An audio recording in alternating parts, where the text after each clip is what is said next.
Good evening. Why would a powerful political figure suddenly fixate on a massive icy island thousands of miles away? An island that isn't for sale, isn't strategic in the way most people think, and certainly isn't asking for attention. Because the real reason isn't geography, it's leverage, legacy, and control. On the surface, the idea sounded bizarre, an offhand suggestion, almost a joke. But the more you look at it, the clearer it becomes. This wasn't random, and it definitely wasn't harmless speculation. It was a calculated move rooted in power politics, ego, and long-term positioning on the global stage. Here's the part most headlines skipped. Greenland sits at the crossroads of the future, not the past, the future. As climate change accelerates, melting ice is opening new shipping lanes that could redraw global trade routes.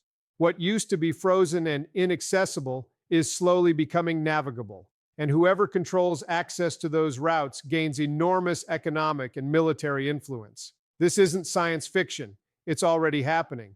Then there are the resources. Beneath that ice lies a treasure trove of rare earth minerals, the very materials essential for advanced technology, renewable energy systems, weapons manufacturing, and artificial intelligence. Right now, global supply chains for these minerals are dangerously concentrated. Gaining influence over one of the world's largest untapped reserves would mean leverage over the industries that define the next century. But strategy alone doesn't explain the obsession. There's also the military dimension. Greenland already hosts critical defense infrastructure tied to missile detection and early warning systems. Control, even indirect control, over that territory would dramatically expand reach in the Arctic, a region rapidly becoming the next great power battleground as nations race to stake claims before the ice fully retreats. Still, none of this fully explains the urgency or the tone, because there was something else driving it, something personal. This was about image. In a world where diplomacy usually happens quietly, this was loud by design. It was meant to project dominance, to signal strength,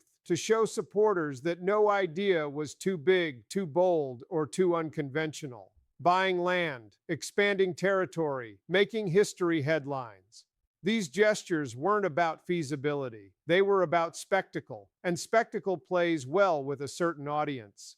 There's a long-standing obsession in politics with being remembered as a deal-maker who reshaped the map. Leaders who acquire land are written into history books. They're framed as builders of empires, not caretakers of systems. This wasn't about governing, it was about legacy branding. That's why the proposal didn't come through diplomatic back channels. It came out in public, abruptly, almost provocatively. And when it was rejected, the reaction said everything, because this wasn't just a policy disagreement, it was a personal snub. A reminder that not everything can be bought, branded, or bent to will. The backlash wasn't about the island itself, it was about being told no on the world stage. And here's the irony. The more the idea was mocked, the more it revealed its purpose. It exposed a worldview where nations are treated like assets, alliances like transactions, and sovereignty like a negotiating chip.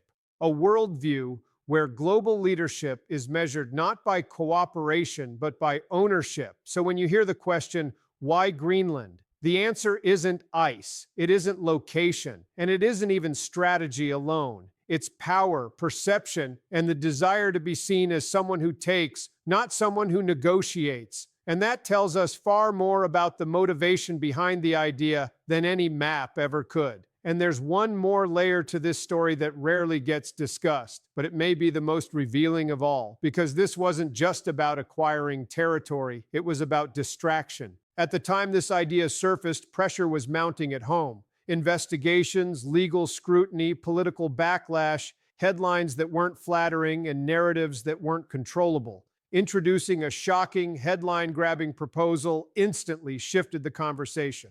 Suddenly, the focus wasn't on accountability or consequences. It was on disbelief, debate, and spectacle. And that pattern is familiar. When the pressure rises, something dramatic appears, something that dominates the news cycle, something that forces everyone to argue about the idea itself rather than the circumstances that produced it. Greenland wasn't just a proposal, it was a diversion with global scale. But even beyond distraction, there was symbolism. Greenland represents untouched, unclaimed potential in the public imagination. Vast, powerful, resource-rich. To talk about acquiring it was to suggest expansion at a time when many Americans felt decline. It was a promise, however unrealistic, that dominance could be restored with a single bold move. That message wasn't aimed at diplomats. It was aimed at supporters. It played directly into a narrative of strength versus weakness, of taking rather than asking, of winning in a world supposedly rigged against you. Whether the plan was viable didn't matter. The posture did. And that's why the rejection mattered so much, because it exposed the limits of that posture. It showed that alliances aren't real estate deals, that sovereignty isn't negotiable, and that international respect isn't commanded, it's earned. The response from Greenland and its allies was calm, firm, and unmistakable. No outrage, no theatrics, just a clear message. This isn't how the world works.